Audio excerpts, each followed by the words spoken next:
श्री शिवाय नमस्तुभ्यम। बच्चों बहुत ही इंपॉर्टेंट टॉपिक चल रहा है, आपको पता है सीबीएसई बोर्ड एग्जाम मैथ्स का 21 मार्च को लगा हुआ है और यहाँ पे जो क्वेश्चंस बताए जा रहे हैं वो सिर्फ और सिर्फ एग्जाम वाले क्वेश्चंस होंगे बच्चों। इसके अलावा कोई भी क्वेश्चंस यहाँ नहीं बताया जा रहा है, सिर्फ एग्जाम वाले क्वेश्चन ही है। और याद रखिए बच्चों, यहाँ सबसे अच्छी बात क्या है कि आपको जो क्वेश्चंस दिया जा रहा है ना उसका सॉल्यूशन भी मैं कर रहा हूं, आप इसको अच्छे से समझ सकते हैं, ठीक है ना। ये नहीं कि मैंने क्वेश्चंस का बता दिया कि इंपॉर्टेंट है बस इन्हीं को पढ़ लीजिए, पढ़ना अलग बात है, लेकिन उसको अगर आप सॉल्यूशन के साथ कराते हैं ना तो वो ज्यादा अच्छा होता है, ज्यादा बेस्ट होता है। आप उसको समझ सकते हैं कि इसको कैसे हम लोग अप्लाई करेंगे एग्जाम में, ठीक है ना। तो चलिए स्टार्ट करते हैं और हमारे चैनल मैथ्स बाय ईतन सर को सब्सक्राइब करना मत भूला करिए यार, सब्सक्राइब तो कर लीजिए और हमारे वीडियो को लाइक जरूर कर लीजिएगा, ठीक है ना। तो चलिए स्टार्ट करते हैं। तो सवाल देखिए हमारे पास क्या है, सवाल को एक से दो बार जरूर पढ़ा करिए, ठीक है ना, क्योंकि ये ऐसे सवाल होते हैं प्रॉब्लम बेस्ड वाले जो आपको दिक्कत कर सकते हैं, थोड़ा सा आपको एक दो बार जरूर पढ़ना चाहिए, ठीक है। दो बार तो कम से कम आप अच्छे से पढ़िए, इसके बाद अगर तीसरी बार ना समझ में आए तो तीसरी बार भी पढ़िए, लेकिन पढ़ के अच्छे से लगाइएगा, ठीक है ना। तो देखिए सवाल कितना अच्छा हो, एग्जाम में आने वाला सवाल है बच्चों 100%, ठीक है। The sum of the digits of a 2 digit number is 9। कह रहा है कि जो डिजिट्स का सम ऑफ द डिजिट्स मतलब दो डिजिट का जो नंबर होगा ना बच्चों, उसमें जो डिजिट्स होंगे दोनों उनका सम क्या होगा, 9 होगा। और कह रहा है आल्सो 9 टाइम्स दिस नंबर, यानी जो आपका 2 डिजिट का नंबर होगा ना अगर उसमें 9 का मल्टीप्लाई करेंगे तो वो नंबर इज मतलब इक्वल हो जाएगा twice the number obtain by the reversing the order. यानी जो डिजिट्स का ऑर्डर होगा ना बच्चों उसको चेंज करने के बाद उसमें हमें 2 से मल्टीप्लाई करना है, फिर वो इक्वल हो जाएंगे, फिर वो क्या हो जाएंगे, इक्वल हो जाएंगे। बस इतना ही करना है यार, सवाल हो गया। फाइंड द नंबर, हमें वो नंबर बताना है, तो नंबर तो डिजिट से मिलकर बनते हैं ना, तो ये चीज ध्यान रखना है। तो चलिए स्टार्ट करते हैं सॉल्यूशन। सबसे पहले क्या लिखेंगे, सॉल्यूशन, और लेट करेंगे बच्चों। देखिए आपको यहाँ पे 2 डिजिट का नंबर बनाना है, तो आप पहले लेट करेंगे, लेट वंस डिजिट, क्या लिखेंगे, वंस डिजिट बी एक्स, ठीक है, एंड टेंस डिजिट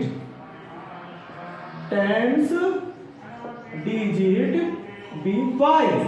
तो नंबर हमारे पास क्या हो जाएगा बच्चों, नंबर हमारे पास हो जाएगा। अब देखिए नंबर कैसे बनेगा, आपके पास एक नंबर x है और दूसरा नंबर y है, ये वंस डिजिट है तो बच्चों इसमें 1 से मल्टीप्लाई होगा, ये टेंस डिजिट है तो इसमें 10 से मल्टीप्लाई होगा। बन गया नंबर यार, बन गया नंबर आपका x प्लस 10y। देखिए कितना है, क्या है आपका नंबर, x प्लस 10y है। तो ये नंबर आपसे पूछ रहा है फाइंड द नंबर। अब पढ़िए बच्चों, this sum of the digits. अब बताइए डिजिट्स हमारे पास के x और y, इनका सम कितना है, 9 है। यहाँ लिखिए as per condition as x plus y is equal to क्या हो जाएगा, 9, इक्वेशन नंबर फर्स्ट यहाँ पे। फिर कह रहा है also 9 times this number, number हमारे पास तो ये है बच्चों, उसका 9 टाइम्स करना है। तो यहाँ पे देखिए 9 टाइम्स किया इस नंबर का x plus 10y। अब थोड़ा समझने वाली बात है, यहाँ पे लिखना कैसे है, कह रहा है कि 9 times this number is twice number obtain by the reversing the order of the digits. तो एक बात है, जो नंबर है आप अगर उसका 9 टाइम्स करेंगे तो जो twice the number obtain by the reversing the order, यानी जब हम डिजिट्स के ऑर्डर को चेंज कर देंगे एक नया नंबर बनेगा, एक नया नंबर बनेगा। तो हम यहाँ पे पहले क्या करते हैं, हम क्या करते हैं, रिवर्सिंग द डिजिट्स कर लेते हैं, ठीक है ना। If the digits are reverse, ये लिख सकते हैं बच्चों, द डिजिट्स आर रिवर्स्ड,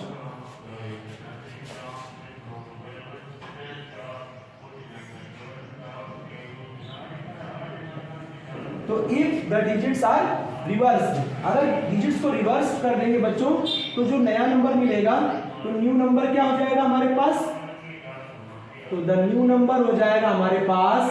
देखिए पहले नंबर था x प्लस 10y, अब हो जाएगा ये x वाला बन जाएगा 10 और y वाला बन जाएगा 1, ठीक है।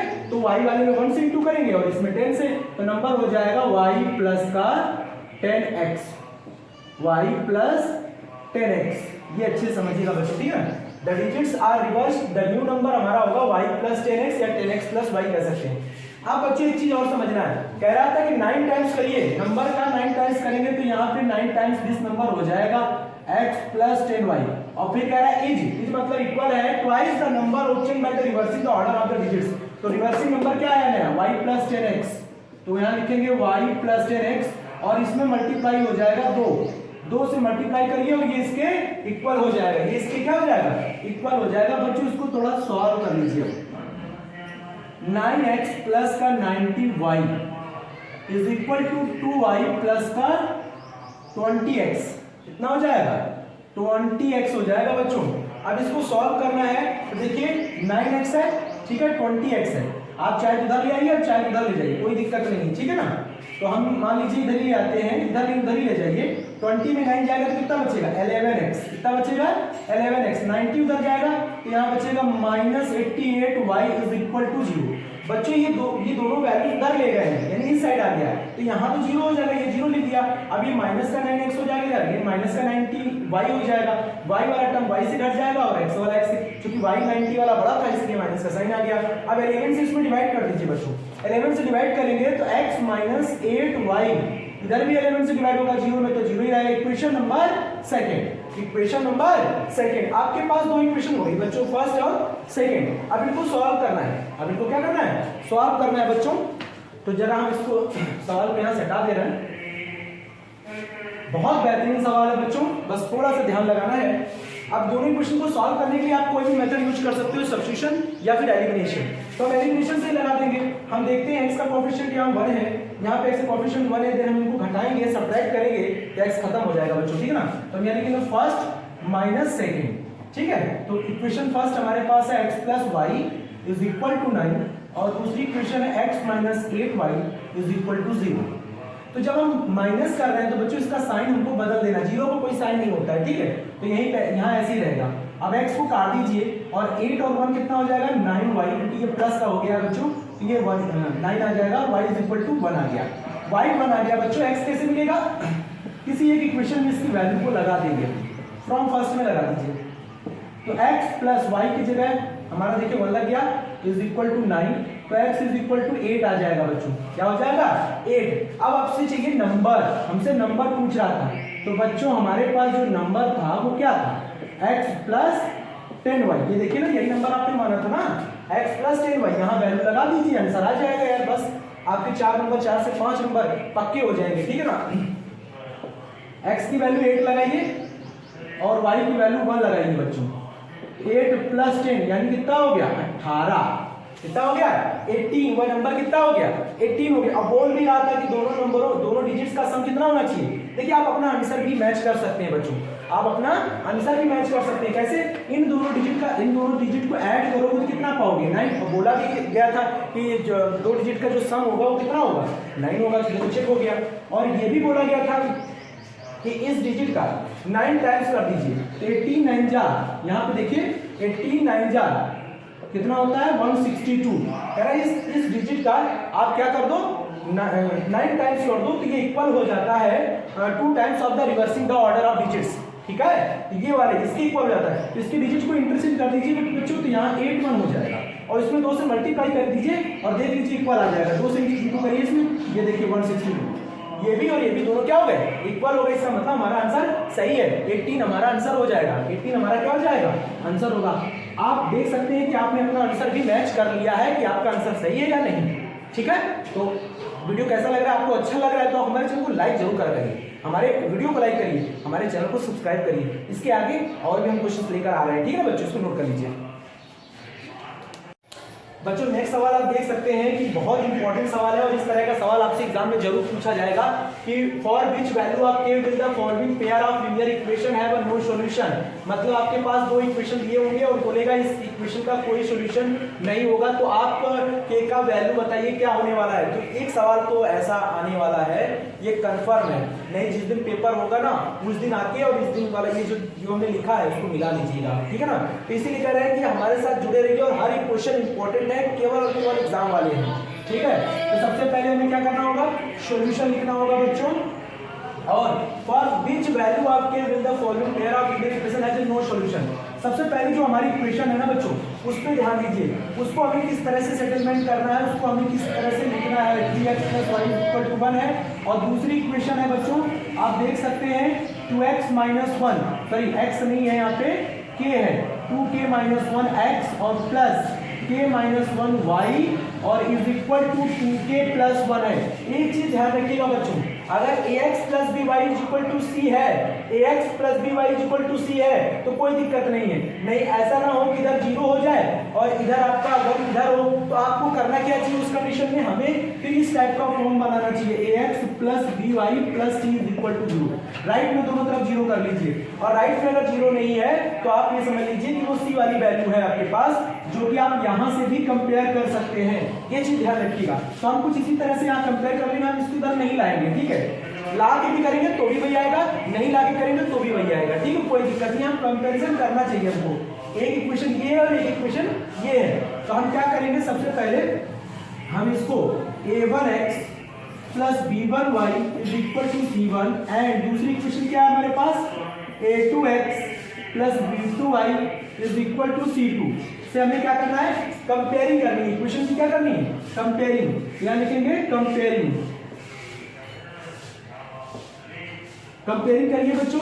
तो यहाँ पे a1 कितना मिलेगा 3 और b1 मिलेगा 1 और c1 मिलेगा 1, ठीक है। ये तो हमारी पहली इक्वेशन से हो गई कंपेयर। उसके बाद बच्चों दूसरी इक्वेशन से कंपेयर करिए। तो a2 हमारे पास कितना है 2k-1 है और b2 हमारे पास कितना है k-1 है। यहाँ k-1 है, यहाँ का साइन प्लस है तो कोई दिक्कत नहीं। और ये c2 कितना है बच्चों, तो ये है 2k+1। अब कह रहा है कि जो पेयर ऑफ इक्वेशन है नो सॉल्यूशन, अगर इक्वेशन कोई सॉल्यूशन नहीं देता है तो हमारा k का वैल्यू क्या होगा, ये तो गिवन है बच्चों, ये तो गिवन है ना। पेयर ऑफ लीनियर इक्वेशन है नो सॉल्यूशन, या लिखेंगे if pair of linear equation, pair of linear equation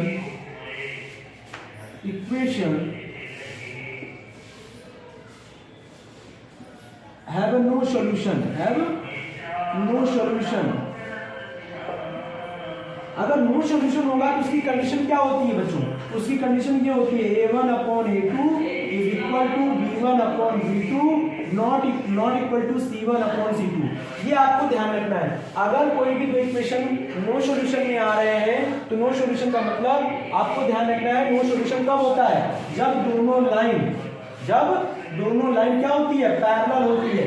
तो इस इक्वेशन का कोई सॉल्यूशन नहीं मिलता है। क्यों, क्योंकि x एक्सिस ये y आप देख सकते हैं, एक लाइन ये एक दूसरे को कहीं कट ही नहीं कर रहे हैं तो इसका कोई सॉल्यूशन मिलेगा ही नहीं। तो यही चीज हम आपको बताने की कोशिश कर रहे हैं। तो a1 हमारे पास कितना है बच्चों 3 और a2 हमारे पास कितना है, आप देख सकते हैं 2k-1, b1 कितना है 1 और b2 कितना है बच्चों k-1 नॉट इक्वल टू, क्या लिखेंगे, नॉट इक्वल टू c1 है हमारे पास 1 और c2 है हमारे पास 2k+1। ये चीज आपको ध्यान रखना है, ठीक है ना। अब ये वाली वैल्यू तो किसी काम के है नहीं, नॉट इक्वल का मतलब उससे तो k निकलेगा नहीं, क्योंकि इसकी एक बार वैल्यू इसकी इक्वल करेंगे तो उसमें जो वैल्यू होगी नहीं आएगा, इससे इसकी इक्वल करेंगे तो भी उसकी वैल्यू को कंसीडर नहीं कर सकते। तो जो इक्वल है वहां से k बताएंगे हम लोग कि k कितना आएगा। तो हम क्या करेंगे, टेकिंग फर्स्ट टू मेंबर्स, ठीक है ना। तो कौन कौन से हो जाएंगे, 3/2k-1 is equal to 1/k-1। बच्चों इसको सॉल्व कैसे करेंगे, क्रॉस करके, कैसे क्रॉस करके। तो 3k-3 is equal to 2k-1। अब इसको सॉल्व कैसे करेंगे, ये देखिए 3k और 2k घटेगा तो कितना बचेगा k, और 3 उधर जाके प्लस का 3 और 1 उसमें घट जाएगा बच्चों, तो कितना आ जाएगा 2। ये आपका आंसर होगा बच्चों, ये आपका क्या होगा, आंसर हो जाएगा। 2 नंबर 3 नंबर जो है ना वो पक्के हो गए, वो भी पक्के हो गए। आप समझ सकते हैं ये सवाल कैसे लगाया जाता है।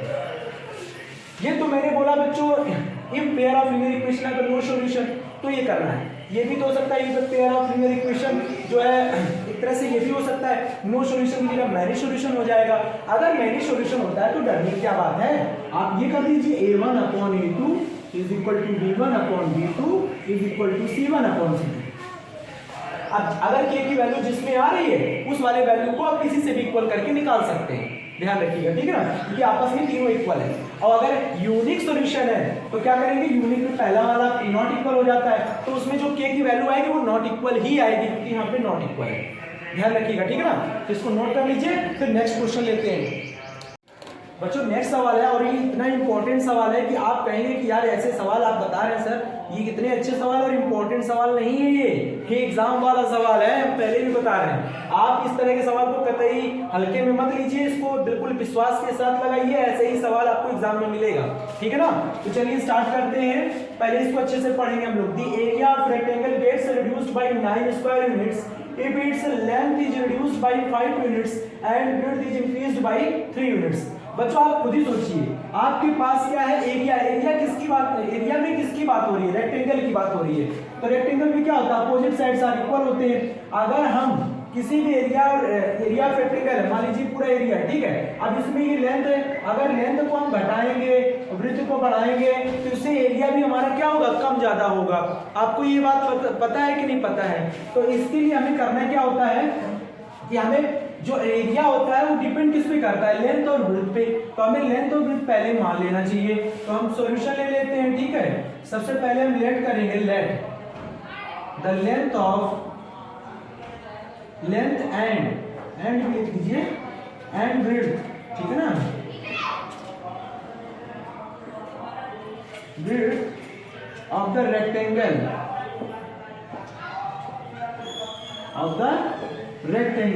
हमने माना कि लेंथ और विड्थ ऑफ द रेक्टेंगल क्या होगा, rectangle x and y units,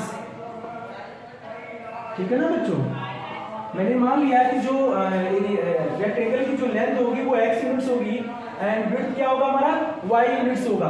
तो बच्चों हमें करना क्या होता है, एरिया ऑफ रेक्टेंगल गेट। अब सुनिए पहले मेरी बात, जब आपने नॉर्मल लेंथ और नॉर्मल विड्थ लिया था तब उसका एरिया कितना था। तो चलिए हम इसका एरिया ले लेते हैं भाई मेरे। क्या होता है, लेंथ इंटू विड्थ। लेंथ हमारे पास x है, विड्थ हमारे पास y है, तो x y हो गया ना। एरिया हमारा कितना हो गया, x y स्क्वायर यूनिट्स। क्या होता है, स्क्वायर यूनिट्स, ठीक है। ये हमारा एरिया आ गया। लेकिन बच्चों जब हम एरिया हमारा क्या हो रहा है, रिड्यूस हो जाता है, कितना, 9 square units if its length reduced by 5 units and width is increased by 3 units। तो हम थोड़ा सा आपको डायरेक्ट करने की कोशिश कर रहे हैं, आप जरा समझिएगा। if its length is reduced by, मैंने कहा था एरिया लेंथ और विड्थ पे डिपेंड करता है। तो लेंथ क्या होगा, जब नया आप बनाएंगे, if its length is reduced by 5 units, length आपकी पहले क्या थी, x, ठीक है, उसमें से आपने 5 क्या कर दिया, रिड्यूस कर दिया, ओके। उसके बाद आपने क्या किया, विड्थ कितनी आपके पास, वो इंक्रीज हो रही है 3 यूनिट्स। तो यार ये x माइनस 5, ठीक है। अब देखिएगा जरा, अब चूंकि एरिया निकाल रहे हैं तो लेंथ ये हो गया एंड विड्थ हमारा इंटू हो जाएगा। देखिए नया एरिया कैसे मिल रहा है, लेंथ इंटू विड्थ। अब हमने विड्थ कितनी मानी है, y मानी है, y में इंक्रीज कितना कर रहा है, 3 यूनिट्स। तो यहाँ पे लिखेंगे y प्लस 3। तो एक बात बताइए, कह रहा है कि जब आप लेंथ में 5 घटा देते हो और विड्थ में 3 ऐड कर देते हो, तो जो एरिया आता है यानी लेंथ इंटू विड्थ जो नया आएगा वो क्या होगा, area of rectangle gets reduced by 9 square units. यानी जो पहले वाला एरिया था उससे ये 9 स्क्वायर यूनिट्स कम हो जाता है, ये कम हो जाता है बच्चों। तो ये पहले देखिए ये xy था, क्योंकि ये भी एरिया है तो कंपैरिजन वो पहले वाले एरिया से कर रहा है, तो ये दोनों को हमें इक्वल कर देना है। अब 9 स्क्वायर यूनिट्स ये वाला कम हो जाता है, तो बच्चों आपको ये वाला कम कर देना है। बस यही सीखना है, बस यही सीखना है कि एरिया लेंथ इंटू विड्थ, और इधर भी एरिया ही लगेगा। तो एरिया वो पहले वाले से कंपैरिजन कर रहा है कि भाई पहले जो था ना उसमें अगर हमने लेंथ को इतना कम कर दिया, विड्थ को इतना बढ़ा दिया, तो हमारा एरिया पहले वाले से 9 यूनिट कम हो गया। यानी ये वाली वैल्यू का एरिया जो है ना वो 9 यूनिट कम हो गया xy से। तो हमें इसको कम करना होगा ना, क्योंकि इक्वल लगा हुआ है, इक्वल का मतलब दोनों इक्वल होने चाहिए। समझ में आ गया। तो इसको थोड़ा सॉल्व कर लीजिए बच्चों। x का इंटू करिए, xy plus 3x minus 5y का इंटू करिए, माइनस 15 xy माइनस 9, xy से xy काट दीजिए, ठीक है। तो 3x माइनस 5y, और यहाँ पे देखिए 15 इधर जाएगा, प्लस का 15 हो जाएगा, माइनस का 9 यानी कि हो जाएगा 6, ठीक है। तो यानी कि आ जाएगा बच्चों 3x minus 5y is equal to 6। Equation number first, equation number first. जरा देखिए कितने बेहतरीन तरीके से मैं इस सवाल को 2 मिनट से ज्यादा नहीं लूंगा, खत्म कर दूंगा। लेकिन मैं यहाँ पे थोड़ा वीडियो लंबा हो जाता है क्योंकि समझाना पड़ता है, नहीं तो ये तो कुछ है ही नहीं ना, आप आराम से कर लोगे, ठीक है ना। तो थोड़ा आप समझिएगा। इफ, अब दूसरी कंडीशन क्या कह रहा है, if we increase the length by 3 units. अरे यार अब क्या कर रहा है, लेंथ को बढ़ा रहा है, चलो बढ़ा लो भाई, 3 यूनिट्स बढ़ा लो आप लेंथ को, 3 यूनिट्स लेंथ बढ़ गया। अब क्या कह रहा है, वृत्त को 2 यूनिट क्या कर दे रहा है, वृत्त। यहाँ पे देखिए, if we increase the length 3 units and the width by 2 units the area increased by 67 square units। देखिए यहाँ पे आपको ध्यान रखना है, if we increase the length by 3 units and the breadth by 2 units, यानी बच्चों हमें इंक्रीज ही करना है, क्या करना है, इंक्रीज ही करना है लेंथ में भी और ब्रेड्थ में भी। तो हम यहाँ इसको भी बढ़ाएंगे, इसमें कितना इंक्रीज करना है, 2 यूनिट्स, तो y वाले में 2। तो कह रहा है जो पहले वाला एरिया था यानी कि एक्स वाई वाला, वो क्या हो जाता है, इंक्रीज हो जाता है, ये वाली वैल्यू बढ़ जाती है बच्चों, इसका एरिया बढ़ जाता है। आप देख ही रहे हो, जब लेंथ बढ़ेगी ब्रेड्थ बढ़ेगा तो एरिया तो ऑटोमेटिकली बढ़ जाएगा। इसका मतलब है ये बढ़ रहा है ना बच्चों, तो इसको बढ़ा देंगे यहाँ 67 स्क्वायर यूनिट्स इसमें ऐड कर देंगे ताकि ये दोनों बराबर हो जाए, ताकि ये दोनों बराबर हो जाए। और सवाल हो गया बेटा, सवाल हो गया। कैसे, x का अंदर इंटू करिए, X Y plus 2x plus 3y plus 6। देखिए x का इंटू करेंगे 3 आएगा, 3 का इंटू करेंगे 3 आएगा, एक्स वाई प्लस का 67, एक्स वाई से एक्स वाई कट गया बच्चों, यहाँ बचेगा 2x प्लस 3y, 67 में 6 जाएगा तो बच्चों कितना बचेगा, 61। Equation number second. बच्चों अब कुछ नहीं करना है, इस इक्वेशन को सॉल्व करना है। देन आपको find the dimensions of the rectangle. Dimensions मतलब लेंथ और ब्रेड्थ हमको बताना था, वो आपको इन दोनों को सॉल्व करने पर मिलेगा। अब बात आती है इसको सॉल्व कैसे करें, तो सॉल्व करने के 3 method, by substitution, by elimination, तीसरा है क्रॉस मल्टीप्लिकेशन मेथड जो आपको करना नहीं है।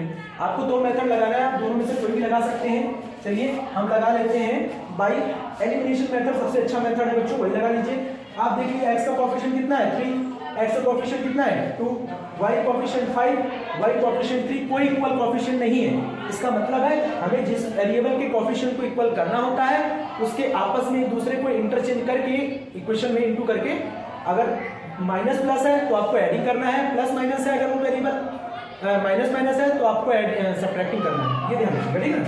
तो चलिए फर्स्ट वाले में देख सकते हैं किस वेरिएबल के कोएफिशिएंट को इक्वल करना है। मान लीजिए मुझे y वाले को, तो y का कोएफिशिएंट 3 है, यहाँ y कोएफिशिएंट -5 है, तो आप फर्स्ट इक्वेशन वाले में 3 का इंटू कर दीजिए और इसमें 5 का, और प्लस कर दीजिए क्योंकि माइनस प्लस है ना तो कट जाएगा, और प्लस साइन करने से कोई भी चीज में परिवर्तन नहीं होता है। तो फर्स्ट वाले में हम मल्टीप्लाई करेंगे 3 से क्योंकि इसका कोएफिशिएंट 3 है, वो का प्लस करिए, और सेकंड में मल्टीप्लाई करेंगे हम 5 का, ऐसे करेंगे 5 का, और इसको ऐड कर देंगे, यहाँ पे क्या करेंगे, ऐड कर देंगे। तो चलिए ऐड करते हैं। सबसे पहले हम फर्स्ट वाले में 3 से इंटू करेंगे, यह 9x minus 15y is equal to 18।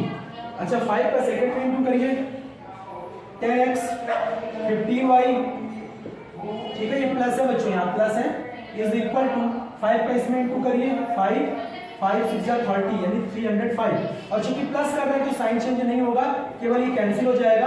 आप देख सकते हैं यहाँ पे 19x आ जाएगा बच्चों, 10 और 9 जोड़ के 19x इज इक्वल टू, इसको ऐड करिए 8 5 13 यानी 2, ये 323 हो जाएगा बच्चों। अब यहाँ से हम x निकालेंगे, क्या निकालेंगे, x। तो x कैसे मिलेगा, 19 से डिवाइड करेंगे, 19 1 जा 19 और 133 का मतलब 19 7 जा कितना होता है, 19 7 जा होता है 133, ठीक है ना। तो यहाँ पे 17 आ जाएगा, यानी 17 इंटू 19 जो होगा वो 323 बनाएगा। उम्मीद आपको समझ में आ रहा होगा अच्छे से, ठीक है ना। तो x की वैल्यू आ गई बच्चों 17, ठीक है। अब हमें x की वैल्यू चाहे इस इक्वेशन में लगा दीजिए चाहे इस इक्वेशन में लगा दीजिए, y की वैल्यू मिल जाएगी, ठीक है। तो चलिए हम फर्स्ट वाले में लगा देते हैं, फ्रॉम फर्स्ट में ले लेते हैं बच्चों। तो फ्रॉम फर्स्ट में हम x की वैल्यू लगाएंगे 17, तो कितना हो जाएगा 51 minus 5y is equal to 6। तो इसको सॉल्व करिए बच्चों, तो माइनस 5y इधर आइएगा, 6 को इधर घटा दीजिए, तो यहाँ पे हो जाएगा 5y इज इक्वल टू 6 इधर आइए, 51 में 6 जाएगा कितना बचेगा 45, कितना बचेगा 45, और y कितना आ जाएगा 9, y कितना आ जाएगा 9। तो जो आपका आंसर होगा बच्चों वो होगा, आंसर हमारा देखिए डायमेंशन चाहिए था, तो लेंथ हमारे पास आई है 17 सेंटी, क्योंकि यूनिट क्या चल रही है बच्चों, यूनिट ही है, तो आप 17 यूनिट लिखिए केवल यहाँ पे, और y लिखिए 9 यूनिट, ठीक है। तो ये हमारे आंसर हो जाएंगे, ठीक है ना। तो बच्चों ये जितने सवाल हमने यहाँ पे बताए वो बहुत इंपॉर्टेंट और एग्जाम में आने वाले सवाल हैं, और ये कितने आराम से आपने क्वेश्चन को सॉल्व भी कर लिया, ठीक है। तो इसको नोट कर लीजिए, और भी हम इसी तरह के क्वेश्चन लेकर आ रहे हैं जो कि एग्जाम वाले ही होंगे बच्चों। बस हमारे साथ जुड़े रहिए और हमारे चैनल मैथ्स बाय सर को सब्सक्राइब कर लीजिए, ठीक है ना। Thank you very much.